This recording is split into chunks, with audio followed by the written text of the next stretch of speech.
राजीव जी का एक ही पुत्र था, उसका नाम शेखर था। राजीव जी शेखर को बहुत प्यार करते थे। शेखर की माँ भी अपने लाडले पुत्र को बहुत प्यार करती थी। वह उसे मक्खन और मलाई खिलाकर प्रसन्न रखती थी। शेखर सदा अपने माता पिता का आदर करता था। वह समय पर स्कूल जाता तथा खूब मन लगाकर पढ़ता।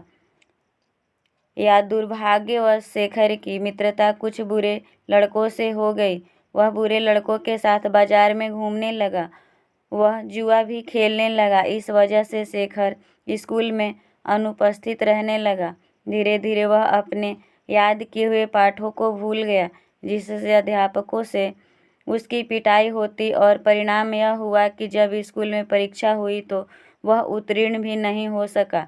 यह सब देखकर उसके पिताजी बहुत चिंतित रहने लगे। स्कूल में उन्होंने शेखर को बहुत समझाया, परंतु उस पर कुछ असर नहीं हुआ।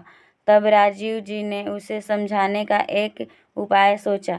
एक दिन राजीव जी ने शेखर को 5 रुपये का एक नोट दिया और कहा, बेटा बाजार से 5 रुपये के ताज़े और बढ़िया सेब ले आओ। शेखर बाजार जाकर 5 रुपये के सेब खरीद लाया। सभी सेब ताज़ा और बढ़िया थे।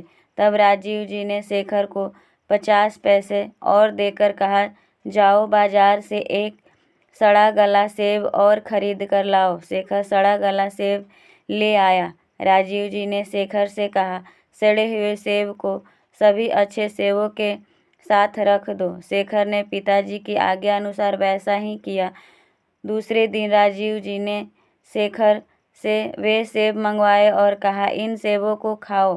शेखर सेबों को देखकर घबरा गया। सभी सेब सड़ गए थे।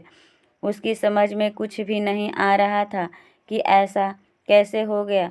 तब राजीव जी ने शेखर से कहा, बेटा तुमने देखा कि बुरी संगति से कितनी हानि होती है। एक सड़े हुए सेब के कारण ताजे सेब भी सड़ गए।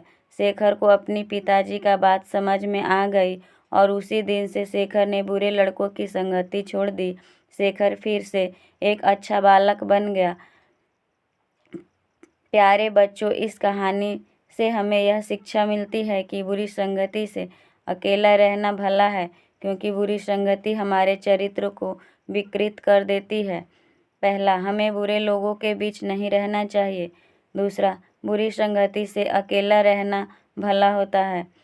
तीसरा, बुरी संगति हमारे चरित्र को विकृत कर देती है।